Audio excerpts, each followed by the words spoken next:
Welcome to the Cabral Concept, where board-certified naturopath and integrative health practitioner Dr. Stephen Cabral shares how he was diagnosed at the age of 17 with a life-altering illness and given no hope for recovery. It was only after studying and traveling all over the world did he discover how to combine ancient Ayurvedic healing practices with state-of-the-art naturopathic and functional medicine to fully rebalance the body and re-energize it with life. It's time to discover how to get well, lose weight, and finally feel alive again. And now, here's your host, Dr. Stephen Cabral. Hi, everyone. Welcome back. It's great to have you back here for episode 1843 of the Cabral Concept. The weekend are our Cabral house calls. This is where I answer our community's questions each and every weekend. I've been doing that now for over 5 years, well over, 5,000 questions, and really excited to always see what is popping up into my Ask Cabral document each and every weekend.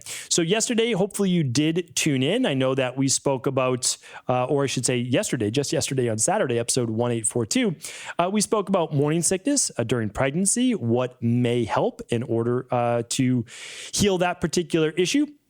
We spoke about low body temperature. We spoke about low metabolism. We talk about shakiness while doing exercise, and really so much more. So hopefully you tuned into that episode. And then today, I haven't even looked at the questions, which I typically never do, but we will be picking up, again, if you want to read along with the questions, that's always a great thing. You can go to stephencabral.com/1843. And every day is also now on video. So if you didn't know, you can watch on YouTube, and you can watch on that particular day's podcast as well. The YouTube video on YouTube, as well as the video on the podcast page. So if you're unfamiliar with the show, we're answering wellness questions, weight loss questions, anti-aging based questions, anything in between.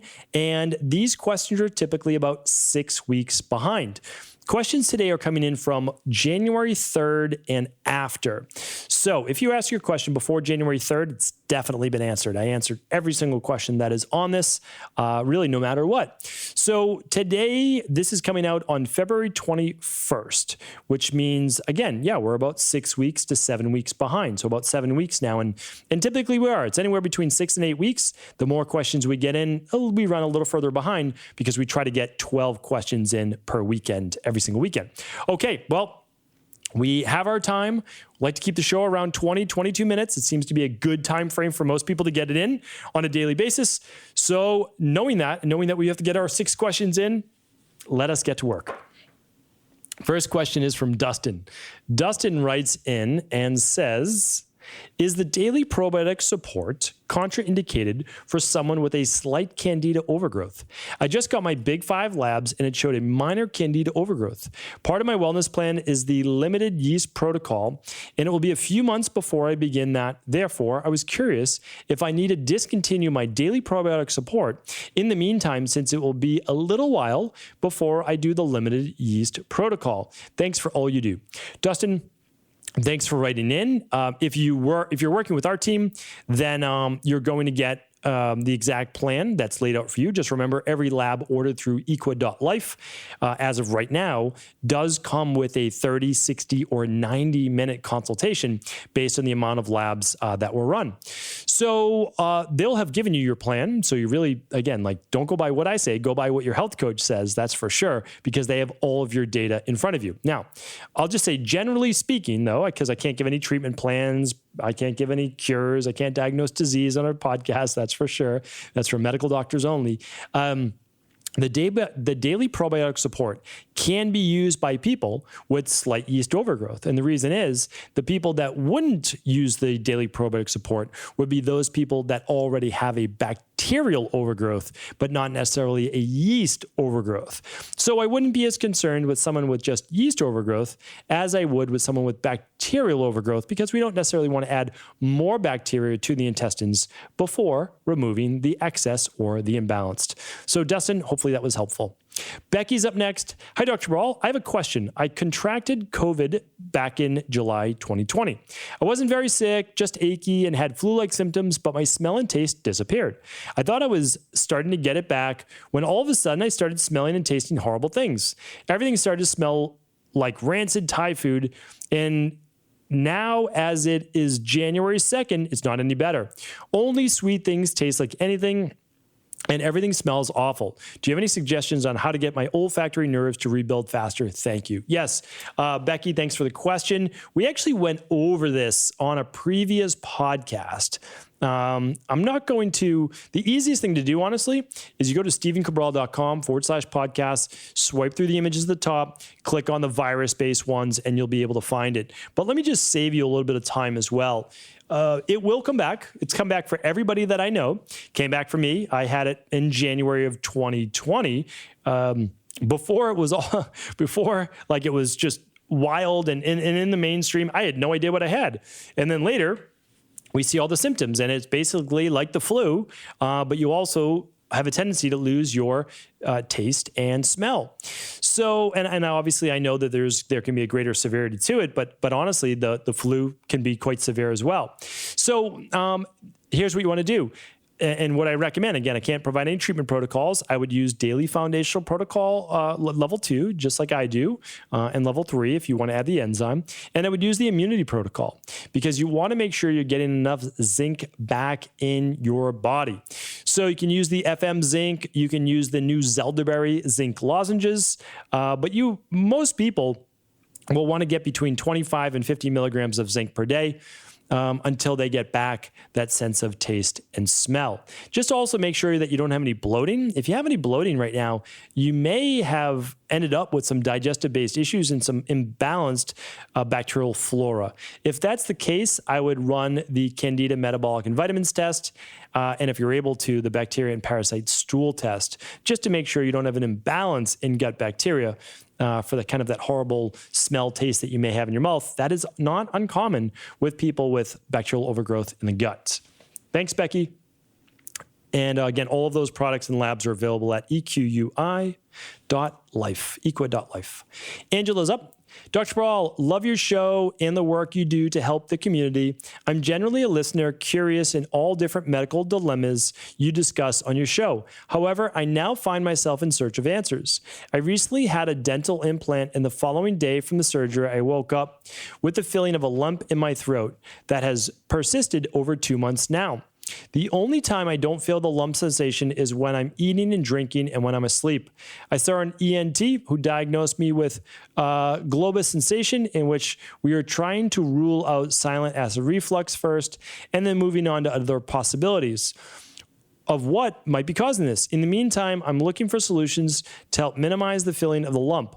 There is no pain. It does not present any issues when eating and drinking, but it's so annoying. Any ideas of some non-toxic remedies would be greatly appreciated. Thank you, Angela. Okay, Angela, seen this many times in the practice. It's always a confusing one, always an interesting one, because it can come from many different things. We never exactly know what it is. So we've seen it a few times. So I just want to share a couple of things with you. People that are under greater stress, that have greater anxiety, kind of feel sometimes that lump in the back of their throat. They're more sympathetic nervous system. So that at least the tone of the vagus nerve is more fight or flight based. So magnesium and adrenal soothe have been game changers. If you're not sleeping well at night, the sleep protocol has been a game changer. I would make sure that you're using omega-3s as long as you're not on blood thinners or anything that's contraindicated to help just with balancing inflammation. I would also just look at the immunity protocol, because if you did have some type of dental surgery, there could still be inflammation or bacteria now in your mouth causing some type of swelling from inflammation in your esophagus. So you'll certainly want to look at that. So that's where I would start. I mean, I wish I could be of more help. I really do, but I mean, there's just many possibilities. Inflammation is one of them. Stress, anxiety is another. You need to rule out those two first. So just really make sure that there is no infection in the mouth that's underlying, that there's no abscess infection.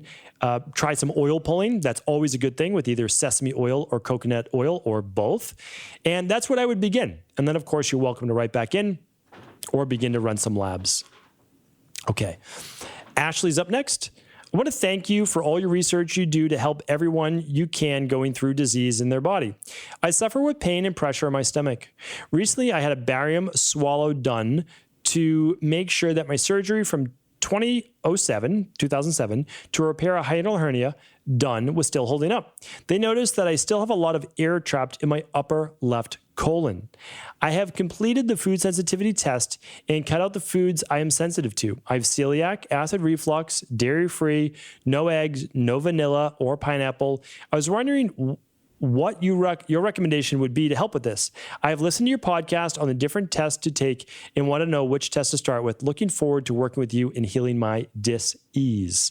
I like how you put that, dis-ease. That's right, because we don't heal diseases, we help heal dis-ease of the body, which are underlying imbalances that create disease. Okay, so let's get you your answer. First and foremost, I would run the bacteria and parasite stool test. Second, I would run the Candida metabolic and vitamins test. Third, I would run an IgG food sensitivity test. Those are the 3 gut-based labs. Okay. Now, of course, if you can run the big 5, you'll run the big 5 plus the parasite and bacteria stool test. Now, let's move on from there. Anyone that has celiac, acid reflux, and other sensitivities really does need to rebalance the gut flora. So we want to work on that first and foremost. So I can't recommend enough running those labs. And if you can only afford one, well, then we'd probably want to go with that bacteria one, because who knows? You might have H. pylori, you might have SIBO, you might have yeast overgrowth, parasites. So we want to check that out. Okay. Next up, if there is air trapped in the colon, then we know for sure that there is some type of peristaltic-based issue, that there might be some fermentation happening in the stomach. So I'm going to give you a specific podcast to listen to next. It was basically done for you and many others, but it was done for you, and it's called, let's see if I'm going to find it here for you. It was just over the last week or so. All right. It's called Why Having Too Little Stomach Acid is Hurting You, episode 1824. You might have already listened to it by now, because this is coming about 2 weeks later, and you wrote in on January 4th. But it is possible and likely that you are lacking the enzymes as well as the stomach acid to properly break down your food, and it's causing all sorts of fermentation in your intestines. It's highly likely. Again, I can't tell you that for sure. I can't give you a diagnosis, but listen to that show. It's going to outline what to do, and it even talks about hiatal hernias, acid reflux, food sensitivities, intestinal permeability, inflammation. Again, like I said, that show was recorded for you, Ashley. All right, Dustin is up next. Hi, Dr. Cabral. I'm a longtime listener, and I wanted to ask about a hint you gave back in 2019, where you alluded to an anti-aging supplement formula you were working on, and you stated it would be coming out around February of the following year in 2020. You were very excited about it and alluded to some of the ingredients, which I was excited about. I waited all year with peak anticipation, and nothing came. Is this still in the works? Dustin, thank you so much. So, Dustin, if I was independently wealthy, that product would already be created. But since I'm not independently wealthy, we are just basically, we don't have the finances right now to create my anti-aging line of products. There's 10 of them with 2 flagship-based products. And we spent a lot of that money in research and doing things in our called research and development for the Fatlocity product that came out in early 2020, and we did not have the finance, basically the money in Equal Life with all the new rebranding and the global brand and all the shipping that we do. I mean, we do free shipping over $99, which is kind of crazy. So we just didn't have, like, the products are already formulated. I formulated them, we have them priced, and it's just not in the budget. And since we are a self-funded company, until we, may look at a synergistic, meaning like someone that believes in what we're doing, an investor, unfortunately, it's just on hold. It is coming, it's just on hold. So it's an amazing line of products, it really is. And there's nothing like them, because you typically have to get like 3 or 4 or 5 different products to make up just one of those. So you'll have to keep waiting in anticipation, I guess, Dustin, but it will be coming out. It's slated to be out in early 2022. I know that's a full year away, but again, we spend a lot of money on our research and development and our products, unlike, a typical product you'll see on Amazon, which I can't vouch for. I don't know what they do. I don't know how it's made. I don't know where the ingredients come from. But for sure, ours will, ours will be top notch. There's just no doubt about it. And the reason is that I use these myself. Like, these are products that I would use myself, and I recommend to friends and family. So my apologies, but the wait will be worth it when it is here. All right.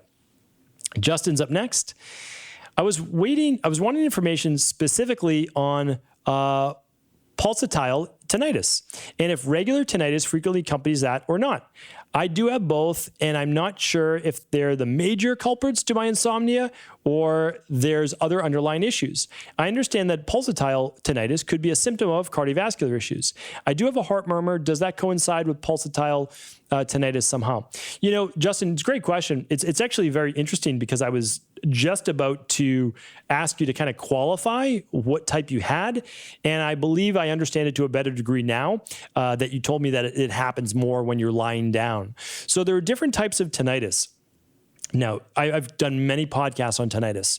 So I'm not going to give Justin the answer. I'm not going to give you the answer that I've given on previous shows. So if you want to learn all about different types of tinnitus,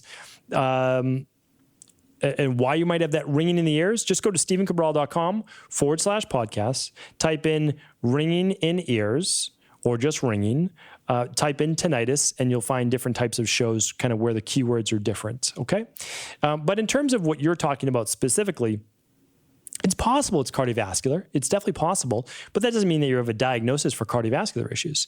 There could be an issue vascularly with blood flow through the carotid artery in your neck, as well as what's called the entire trigeminal area, that there could be a biomechanical-based issue. There could definitely be a blood flow-based issue. There's just no doubt about that. Now, that blood flow issue could come from so many different areas. It could come from higher levels of stress. So that's a big one. It could also come from biomechanical issues, meaning like you have a lot of what's called forward cervical flexion. That means the chin and the ears are too far in front of your shoulders. So you get all this tension in the upper trapezius muscles, as well as what are called the levator scapulae in the back of the neck. SCM muscles, sternocleidoid mastoid muscles in the front of the neck could be tight, pulling you forward. It's not uncommon with people that stare at a computer screen all day, like for sure. So I can't give you the exact answer, but for sure, I would actually work with a good postural analysis person. A lot of chiropractors do postural analysis. I would have them look at the upper cervical-based area. For sure, I would do that because I've seen a lot of great work with that. I mean, people even doing the Epley maneuver, which I know is not for tinnitus specifically, but for vertigo. That's been sometimes helpful with opening up that neck area.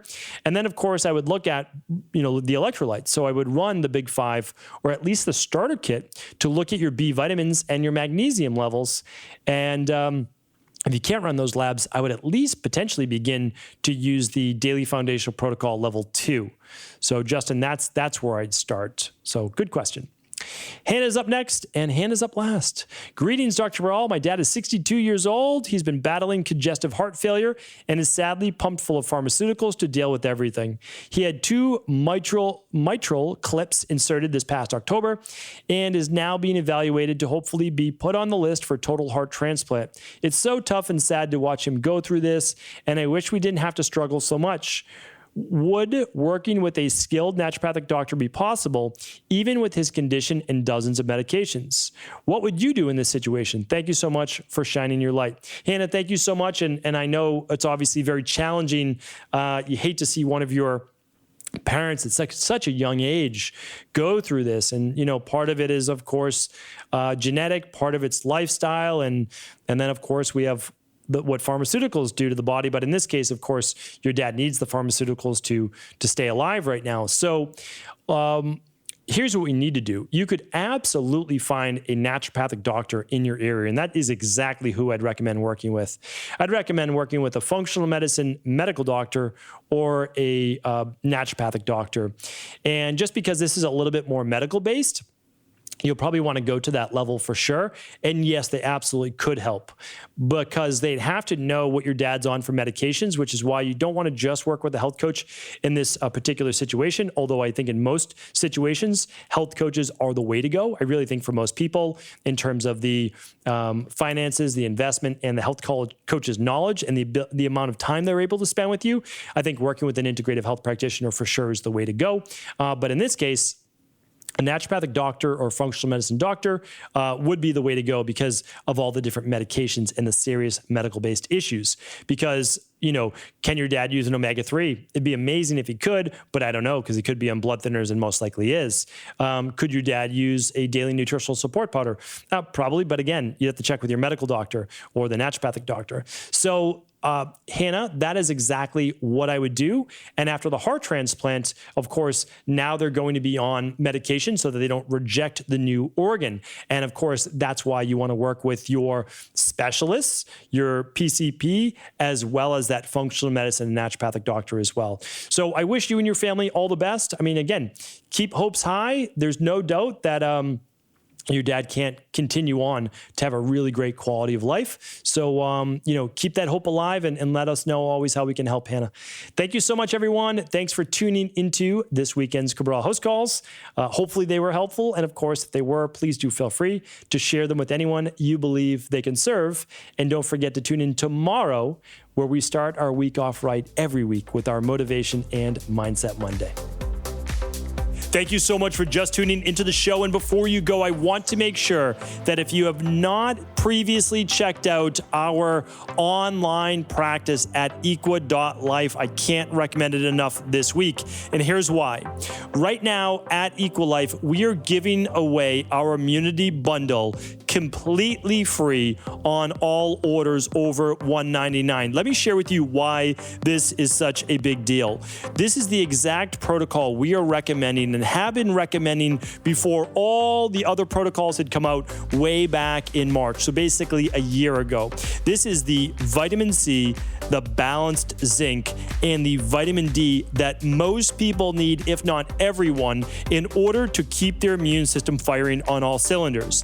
This is the protocol that, if you use nothing else, has been clinically proven to boost the immune system. This means in conjunction with, let's say you're using Daily Foundational Protocol Level 1, Level 2, Level 3, using all your other great products, you cannot forget about boosting your vitamin C, your zinc with that little bit of copper, B6, and vitamin C in there in order to boost immunity and boost absorption, plus that vitamin D, which is typically dosed at 35 IUs per pound of body weight. If you don't know exactly what that is, it's just about 4,000 to 5,000 IUs per day for most adults. And honestly, this whole protocol is as simple as using 1 scoop of the vitamin C alkalizing vitamin C powder, 1 capsule of balanced zinc with dinner, and 4 drops of the vitamin D liquid at any time you want during the day. We typically just put it in our breakfast smoothie or something like that. So again, super easy to use. And why is it such a big deal? Well, now more than ever, we need to boost our immune systems, but also this is a $99, I believe it's a $99 bundle that typically people are using on a daily basis, or about $3 a day. Not a huge investment into our overall health and how much that means for us. But we're giving that away, that $99 bundle away, completely free on all orders over $199 right now. So if you're already using the immunity bundle, pick one up, give it to a parent, give it to a sibling, give it to a coworker, whoever might need it. And we are doing this, again, you know that if we give away a bundle at $99, it's not about the money. It's really not. It's about trying to get these protocols to as many people as possible. That's what it's all about. At times like this, it's really about sharing our mission of hope and healing and try to get through this together as much as we can. So if my team gave me the go-ahead in order to be able to give away a huge discount like this, then we're going to take advantage of it. So please, while supplies last, take advantage of this. It is a free immunity bundle on all purchases over $199 while supplies last. We have about 500 of these. And you can just go to equi.life. That's equi.life for all the details. Take care, everyone.